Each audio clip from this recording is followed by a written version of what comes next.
Selamat datang di Beetle Channel, semoga kita bahagia. Jangan lupa subscribe, like, komen dan share agar channel ini semakin berkembang. Terima kasih. Novel jenius luar biasa. Bab 169. Feng Yu memegang salinan People's Daily di kantornya di Taihua Trading. Berita utamanya adalah tidak terhindarkannya pendirian bursa efek ini benar-benar dibawa ke depan.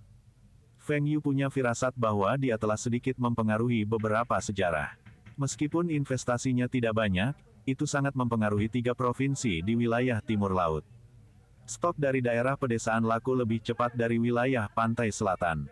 Beruntung bagi Feng Yu, ini tidak menarik perhatian para ekonom itu. Perkembangan Bing City dalam kehidupan ini tidak sejalan dengan sejarah yang sebenarnya. Itu tidak menurun dari kota industri menjadi kota terbelakang secepat kehidupan sebelumnya dan PDB tidak mengalami penurunan pertumbuhan selama bertahun-tahun berturut-turut. Faktanya, pertumbuhan ekonomi kota Bing meningkat dan menyusul dengan kota Shen. Para ahli ekonomi telah mempelajari Bing City dan menemukan bahwa beberapa perusahaan milik negara telah mengalami perubahan. Misalnya, pabrik motor telah bekerja dengan entitas swasta dan mulai memproduksi kipas plastik. Ini adalah titik balik bagi pabrik. Kemudian, ia bekerja sama dengan pabrik penerbangan untuk mengembangkan pelembab udara populer yang menembus pasar Eropa, Amerika Serikat, dan Asia, yang mendatangkan banyak keuntungan. Keberhasilan pabrik motor juga telah membantu pabrik-pabrik Bing City lainnya seperti pabrik plastik dan pabrik industri terkait lainnya. Keuntungan mereka juga meningkat dengan cepat dan melakukan yang lebih baik dari puncak sebelumnya. Pengembangan pabrik tekstil lainnya, pabrik pakaian, dan industri ringan lainnya juga cepat.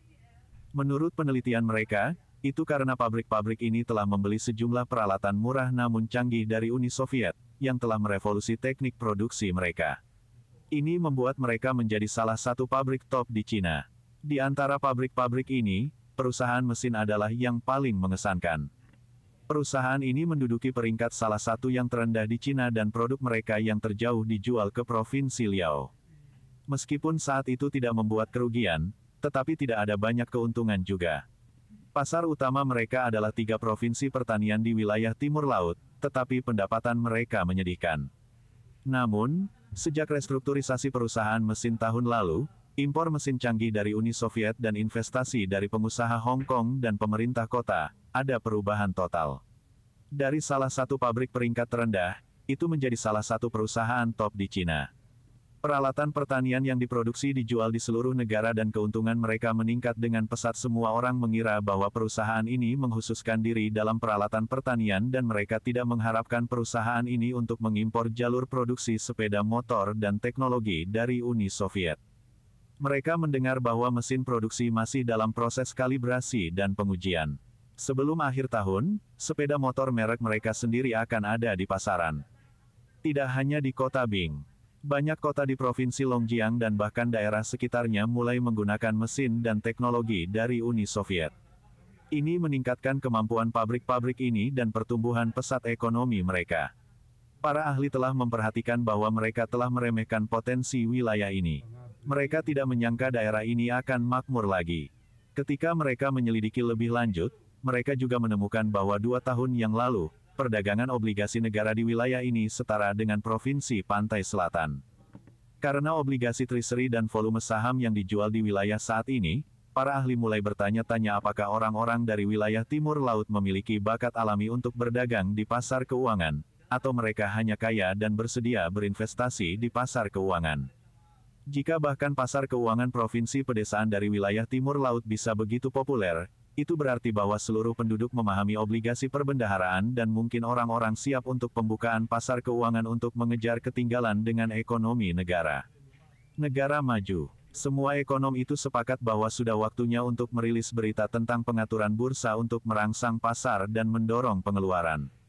Mereka ingin melihat apakah pasar saham akan maju ke arah yang mereka prediksi. Feng Yu membaca koran dan tahu bahwa stok akan naik. Meskipun mereka telah membeli saham belum lama ini, semua orang di perusahaan gugup. Ini terutama terjadi pada Li Siqiang. Staf di Taihua Trading telah menggunakan tabungan hidup mereka untuk berinvestasi, dan bahkan jika mereka kehilangan taruhan ini, Feng Yu telah berjanji kepada mereka bahwa dia akan membayar mereka kembali. Beberapa ratus RMB tidak ada artinya bagi Feng Yu. Tapi Li Siqiang berbeda. Dia telah membeli lebih dari 10 juta RMB nilai saham, dan kebanyakan dari mereka menggunakan pinjaman. Dia bahkan meminjamkan 2 kali dan berhutang 2 bank. Bagi Taihua Trading, jumlah ini tidak lain adalah logistik angin dan hujan. Jumlah yang sangat besar logistik angin dan hujan mulai menghasilkan untung, tetapi untungnya rendah. 2 bulan berikutnya mungkin ada lebih banyak bisnis karena panen tanaman baru saja selesai. Tetapi keuntungan dari bisnis ini tidak seberapa dibandingkan dengan pinjaman. Bunga bulanan dari pinjaman itu membunuh Li Siqiang. Mengapa Bank Hong Kong memungut bunga jauh lebih tinggi daripada ICBC? Feng Yu mengatakan kepadanya bahwa saham yang mereka beli tidak akan kehilangan uang dan akan naik pada akhir tahun. Tapi 2 bulan telah berlalu, dan masih belum ada tanda-tanda kenaikan saham. Bagaimana mungkin dia tidak gugup? Dia telah meninggalkan Taihua Trading untuk mendirikan perusahaan logistiknya sendiri. Jika dia kalah dalam investasi ini, maka dia mungkin perlu kembali dan bekerja di Taihua Trading. Hampir setiap beberapa hari, Li Siqiang akan pergi ke konter sekuritas di bank untuk memeriksa harga saham. Tapi setiap kali dia kecewa. Tidak ada perubahan pada harga saham yang dibelinya. Hari ini dia pergi ke bank lagi dan mendapat jawaban yang sama. Dari mata gadis di konter, Li Siqiang tahu bahwa dia mengasihani dia. Kembali di perusahaannya, Li Siqiang duduk di kantornya dan menyalakan sebatang rokok dengan lelah. Seseorang mengetuk pintunya, dan dia meminta orang itu masuk. Ada apa lagi? Setiap hal kecil juga perlu berkonsultasi dengannya. Apa gunanya mempekerjakan orang-orang ini? Kakak ipar, kamu merokok lagi. Adikku hamil dan bukankah kamu berkata kamu akan berhenti? Feng Yu tertawa dan bertanya. Li Siqiang menatap Feng Yu dan kemudian melihat ke bawah dan terus merokok. Kakak ipar, ini, lihatlah kertasnya. Apa? Baca makalah. Mengapa saya perlu membaca artikel? Li Siqiang mengambil kertas-kertas itu dari Feng Yu dan memindai judul artikel itu. Pemimpin XX mengunjungi pabrik XX. Apa yang istimewa dari beritanya? Dia membalik kertas, dan laporannya sama. Ketika dia hendak meletakkan koran, dia tiba-tiba melihat kata persediaan. Kata ini seperti kutukan sihir baginya dan segera menarik perhatiannya. Pentingnya mendirikan bursa efek. Dia dengan sabar membaca artikel itu, dan dia menjadi gembira. Feng Yu telah memberitahunya sebelumnya jika Cina akan mendirikan bursa saham untuk mendorong perdagangan produk keuangan, maka itu akan menjadi waktu nilai saham mereka naik. Ini adalah People's Daily. Jika dinyatakan bahwa pemerintah akan mendirikan bursa saham, maka memang akan dibentuk. Jika bursa saham diatur, maka semua saham akan naik. Li Siqiang mendongak dan dengan bersemangat bertanya, Xiao Yu, apakah ini yang kamu katakan sebelumnya? Feng Yu tertawa dan mengangguk. Dia juga tidak berharap ini terjadi begitu cepat. Li Siqiang melompat dan mengayunkan tinjunya dengan penuh kemenangan. Saya menang, saya telah memenangkan taruhan ini bab 170. 1 minggu kemudian, semua staf dari Taihua Trading dan Li Siqiang duduk di ruang rapat. Mereka tidak membahas masalah pekerjaan mereka, tetapi Feng Yu punya kabar baik dan menenangkan hati mereka yang gelisah. Minggu lalu, People's Daily telah melaporkan tentang pembukaan bursa saham. Inilah yang saya katakan tentang kenaikan nilai saham. Saya juga tahu bahwa Anda semua diam-diam pergi ke bank untuk memeriksa harga saham. Hingga saat ini, belum ada perubahan dengan harga saham. Namun mulai hari ini dan seterusnya, Anda semua tidak perlu khawatir. Saya telah menerima berita dari Shanghai bahwa sahamnya mulai naik. Bertepuk tangan, bertepuk tangan, bertepuk tangan. Semua orang bertepuk tangan. Mereka bisa melihat saham mereka berlipat ganda nilainya dan uang mereka meningkat. Feng Yu merentangkan lengannya dan melanjutkan, saya sudah memberitahu Anda semua sebelumnya bahwa nilai saham akan meningkat beberapa kali lipat dalam waktu 2 tahun. Mungkin beberapa dari Anda mungkin skeptis. Yang saya katakan kepada Anda semua di sini adalah bahwa kita harus menjadi yang pertama makan kepiting. Negara kita sekarang giat menganjurkan pembangunan ekonomi dengan segala macam kebijakan untuk membuat hidup kita lebih baik. Dalam waktu sesingkat mungkin, keluarga kami akan mencapai tingkat yang mampu. Tapi semua ini tidak realistis. Semua orang di ruangan itu bingung dengan kata-kata Feng Yu. Apa artinya ini? Manajer Feng meragukan kebijakan nasional. Li Siqiang mencoba memberi sinyal kepada Feng Yu dengan matanya. Ini bukan masalah bercanda. Tidak ada jumlah uang yang bisa mencegah staf melaporkan Feng Yu kepada pihak berwenang.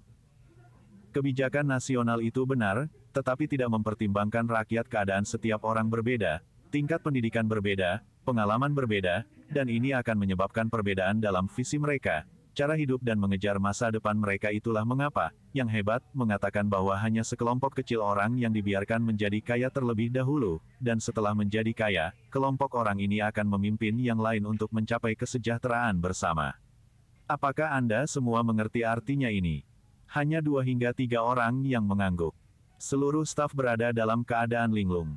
Mereka hanya belajar sampai sekolah menengah pertama di pabrik motor. Mereka seharusnya mengambil alih pekerjaan orang tua mereka di pabrik. Jika mereka baik dalam studi mereka, mereka akan melanjutkan ke sekolah menengah atau bahkan universitas. Apapun yang dikatakan Feng Yu barusan, guru-guru mereka telah mengatakan sebelumnya, tetapi hampir semua dari mereka telah melupakannya. Feng Yu tanpa daya menggelengkan kepalanya. Dia harus mengirim orang-orang ini ke kelas malam di masa depan. Orang-orang ini akan menjadi manajemen menengah Taihua Trading di masa depan. Bagaimana mereka bisa tidak berpendidikan? Tidak apa-apa jika kamu tidak mengerti. Anda semua hanya perlu memahami bahwa ini dikatakan oleh yang hebat, dan itu adalah kebijakan negara. Yang ingin saya katakan adalah karena negara mengizinkan beberapa orang untuk menjadi kaya terlebih dahulu, mengapa kita tidak menjadi orang yang menjadi kaya dulu? Wu Zigang dan yang lainnya saling memandang, dan mereka semua melihat keinginan membara di mata mereka. Betul, mengapa kita tidak menjadi bagian dari kelompok yang menjadi kaya lebih dulu? Kita akan menjadi orang yang menjadi kaya dulu. Yang menjadi kaya dulu. Siapa yang menjadi kaya? Bekerja di pabrik atau unit tidak akan pernah membuatmu kaya. Semua orang tertawa terbahak-bahak ketika Feng Yu selesai mengatakan ini. Mereka semua berpenghasilan jauh lebih banyak daripada mereka yang bekerja di pabrik dan unit. Ketika Li Siqiang pergi ke asrama pabrik untuk melakukan perekrutan terakhir kali, ada lebih dari 100 pemuda yang seusia dengan Wu Zigang, tetapi hanya sedikit lebih dari selusin yang menerima tawaran itu. Sisanya duduk di pagar, dan beberapa bahkan menertawakan Ku Zigang dan orang-orang yang menerima tawaran itu. Bagi mereka, bodoh menyerahkan pekerjaan pabrik, yang dianggap sebagai mangkuk nasi besi, untuk berdagang di obligasi negara. Orang-orang yang mengejek mereka sekarang menyesal. Belakangan, banyak dari mereka yang ingin bergabung dengan Taihua Trading, tetapi perdagangan Taihu tidak membutuhkan banyak orang. Meskipun di Taihua Trading, mereka memiliki banyak hal yang harus dilakukan dan perdagangan antara Uni Soviet dalam jumlah besar, pekerjaan itu masih dianggap nyaman. Awalnya, Feng Yu adalah orang yang melakukan semuanya sendiri, dan semua orang mengikuti perintahnya. Tetapi sekarang, setelah sekian lama, para staf telah mempelajari tali, dan masing-masing dari mereka dapat bertindak secara independen. Ketika orang-orang itu ditawari untuk bekerja di Taihua Trading pada awalnya, mereka menolak. Sekarang, sudah terlambat untuk menyesal. Orang-orang yang menjadi kaya adalah mereka yang punya nyali dan mau mengambil risiko. Kewirausahaan, mendirikan pabrik, perdagangan atau investasi, ini adalah bisnis yang saat ini berurusan dengan Taihua Trading. Di antara bisnis-bisnis ini, mana yang menurut Anda paling menguntungkan? Wu Zigang dengan berani menjawab, itu pasti kipas angin listrik dan pelembab udara. 1 tahun terakhir, kami menghasilkan lebih dari 10 juta RMB. Enggak, seharusnya perdagangan antara Uni Soviet. Jika kita bisa mendapatkan mesin canggih yang besar, keuntungannya akan lebih dari 10 juta, ini harus menjadi investasi di perusahaan mesin. Saya mendengar mesin pertanian yang diproduksi oleh perusahaan mesin laris, tidak ada yang berpikir bahwa itu adalah investasi dalam saham. Tanya Feng Yu keras. Meskipun masing-masing dari mereka berharap saham menjadi yang paling menguntungkan, dan Feng Yu juga menyebutkan bahwa keuntungan akan beberapa kali lipat, tetapi setelah 2 hingga 3 bulan, mereka tidak melihat adanya pertumbuhan. Saya masih berpegang teguh pada apa yang saya katakan. Berinvestasi di pasar saham adalah fokus tahun depan, dan itu akan menjadi bisnis paling menguntungkan perusahaan. Karena berinvestasi di saham, Taihua Trading hampir menjadi cangkang kosong. Dana yang tersedia semuanya digunakan untuk membeli saham dan jalur produksi dan teknologi sepeda motor. Mereka juga menggunakan segala yang mereka peroleh dari penjualan mesin industri ringan. Apa sektor keuangan utama Tiongkok selama beberapa tahun terakhir? Bank, tetapi tidak cukup untuk memiliki bank sendiri. Karena itulah bangsa mendorong industri asuransi. Saya percaya bahwa sebagian besar dari Anda pernah mendengar orang di sekitar Anda membeli asuransi. Saya dapat memberitahu Anda semua bahwa agen-agen asuransi itu berpenghasilan jauh lebih banyak daripada mereka yang bekerja saham dan asuransi sama. Mereka semua adalah instrumen keuangan. Satu-satunya perbedaan adalah bahwa industri asuransi dikembangkan sebelumnya dan pasar saham baru saja dimulai. Apakah Anda semua setuju bahwa jika pemerintah mendukung industri baru, beberapa yang pertama dalam industri itu akan menghasilkan pot emas pertama? Semua orang mengangguk bahkan ketika tidak ada dari mereka yang sepenuhnya mengerti apa yang dibicarakan Feng Yu. Tetapi bagi mereka, itu sepertinya masuk akal. Sekarang pemerintah jelas menempatkan fokus mereka di pasar saham, dan beberapa perusahaan pertama yang terdaftar akan menjadi perusahaan besar yang kuat. Tidak perlu khawatir kehilangan uang. Di antara perusahaan-perusahaan ini, ada industri elektronik, industri tekstil, industri baja, industri mekanik, Dell. Hanya dengan melihat kota Bing, perusahaan mana dari industri ini yang mengalami kerugian. Itu sebabnya kalian semua tidak perlu khawatir dan hanya perlu menunggu dengan sabar. Saya tahu bahwa beberapa dari Anda telah membeli saham secara pribadi. Tidak ada masalah dengan itu. Tapi saya ingin mengingatkan Anda untuk memegang saham dan tidak menjualnya.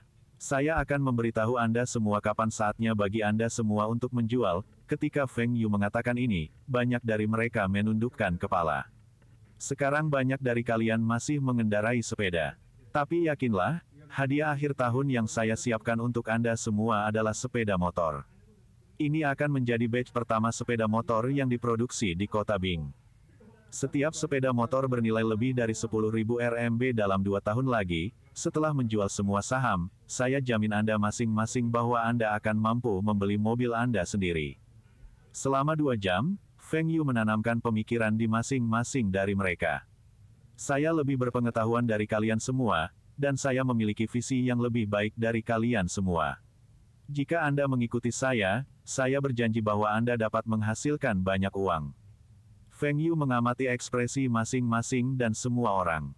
Ketika semua stok terjual, mereka akan memandangnya seolah-olah dia adalah dewa sesi cuci otak ini sukses. Bersambung, terima kasih telah menyaksikan dan mendukung channel ini.